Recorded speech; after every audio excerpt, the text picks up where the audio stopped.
there you are. May I assume you've had your fill of rest?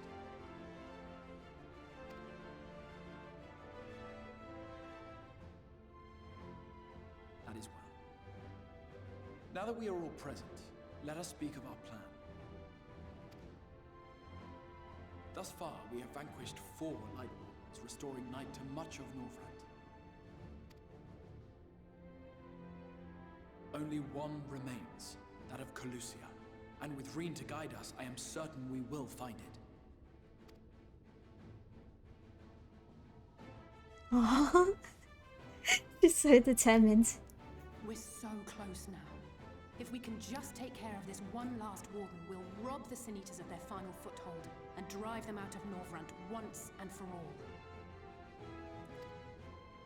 It will be a new beginning for the First. A chance for the people to rebuild their world. In short, a prize worth fighting for. And in thus delivering the First from destruction, so too shall we unsow the seeds of the 8th umbral calamity. Do you hear? Your dreams of rejoining is in jeopardy. Are you sure you're not tempted to intervene?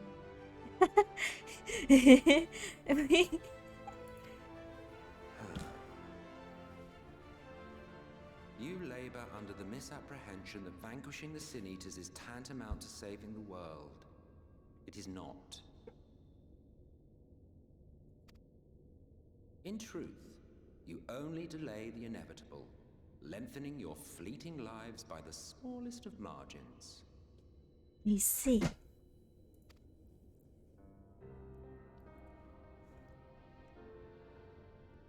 'Twould be churlish of me to deny you this small concession, close as we've become.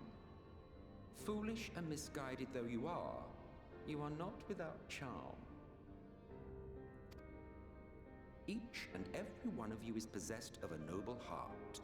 When the weak want for succor, you do not hesitate to provide it. Alas, your nobility is short-sighted. You think only of the problem in front of your nose. A limitation of your ephemeral existence.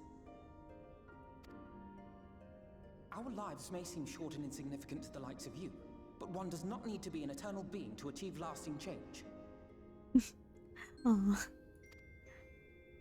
If I may stop you there, I do not claim that we Ascians are special. That is another misconception. You're not? Oh my gosh.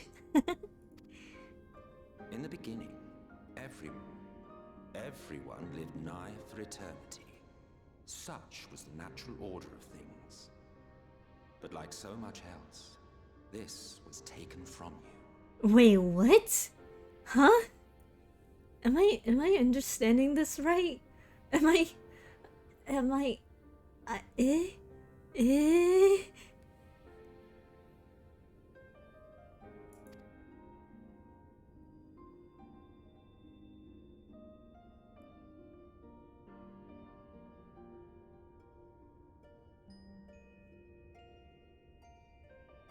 You won't object if I borrow your plaything? Plaything? Eh?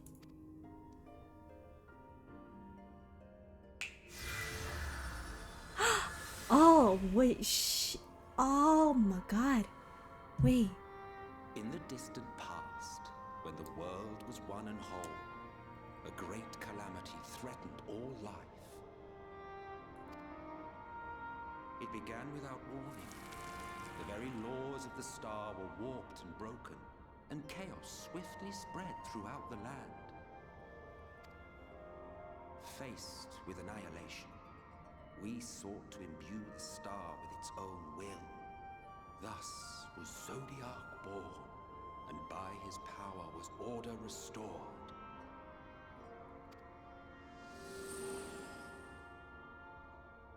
Ere long, however, thankless fools began to fear that Zodiac's might was too great, and so they conjured another to keep him in check. Your own dear Hydaelyns. This story again.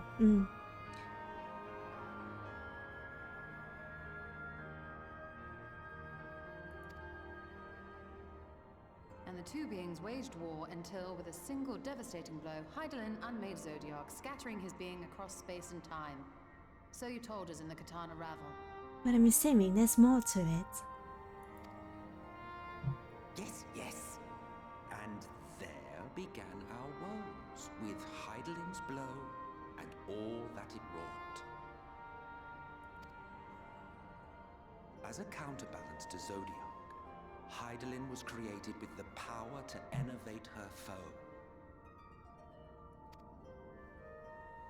This singular ability strikes not at such banal things as flesh, but everything that defines the target, diluting its existence. For example, were she to strike you?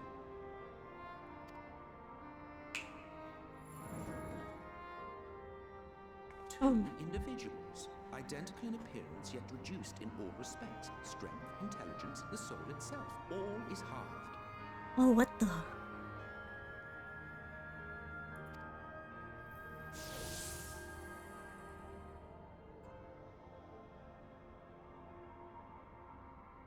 Do you see? This self-same fate befell not only Zodiark, but the very star.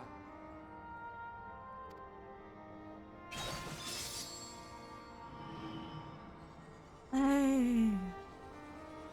And it divided into several different worlds, pretty much, I'm assuming?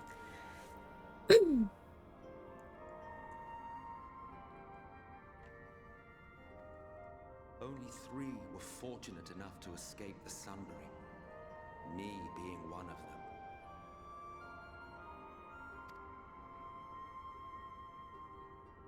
them. Damn. When I beheld the shattered remnants of our home, I knew deepest despair.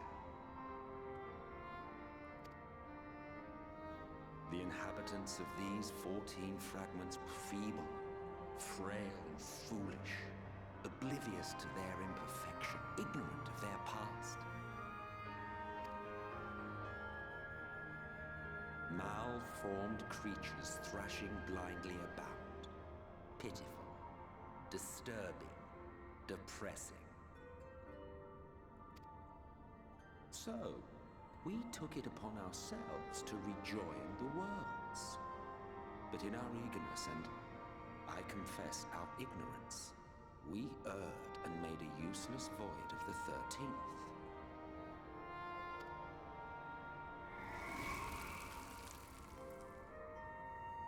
And that's the whole void It was part only thing, I'm afterwards assuming? that we discovered a connection twixt source and shaft. A flow of energy that maintains elemental balance.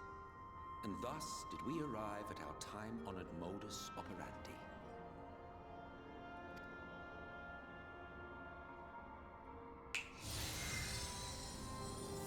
From a purely Ascian standpoint, it could be said that what you seek to do is only logical. But that would be to ignore the immeasurable destruction wrought with each rejoining. You have murdered millions, and this we cannot condone. By your fragmented existence, you continue to give rise to tragedies far crueler than any calamity. But yes, moral relativism and all that. Case in point, I do not consider you to be truly alive, ergo I will not be guilty of murder if I kill you. Oh my god. Wow, okay.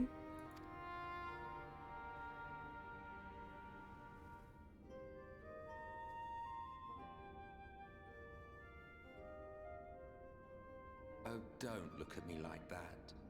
You for whom I have only the highest expectations. A vaunted hero of the Source, 7 times rejoined.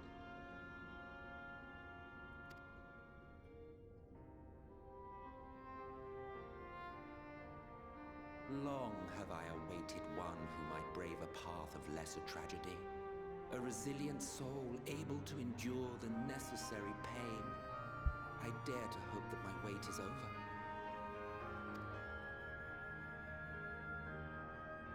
So, finish your task and slay the Light Warden. Make proof of your usefulness. and then we may speak again. Okay. Well then.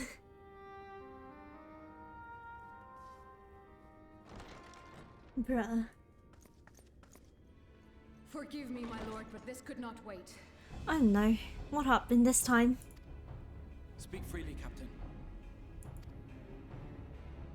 Our informant in Colusia sends word of unusual activity in Yulmore. Oh. It appears their forces are entrenching themselves at key points throughout the city, making ready for an attack by all indications. An intriguing use of resources. I rather doubt Lord Volthree is concerned for the safety of his citizens. You think he's harboring the Light Warden inside the city walls? Even if he does have some means of controlling the Sin Eaters, wouldn't that be a little risky? Risky or not, if there is even a chance the Warden is hiding there, we will need to act fast. The longer we wait, the better prepared the Yulmorans will be.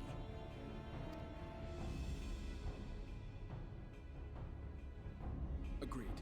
See to your preparations then and make for Colusia. God's willing, this hunt will be the last. Let us see it through to the end.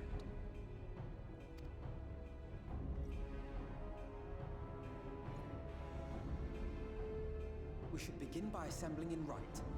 There we may assess the situation in Yulmore and decide how best to proceed.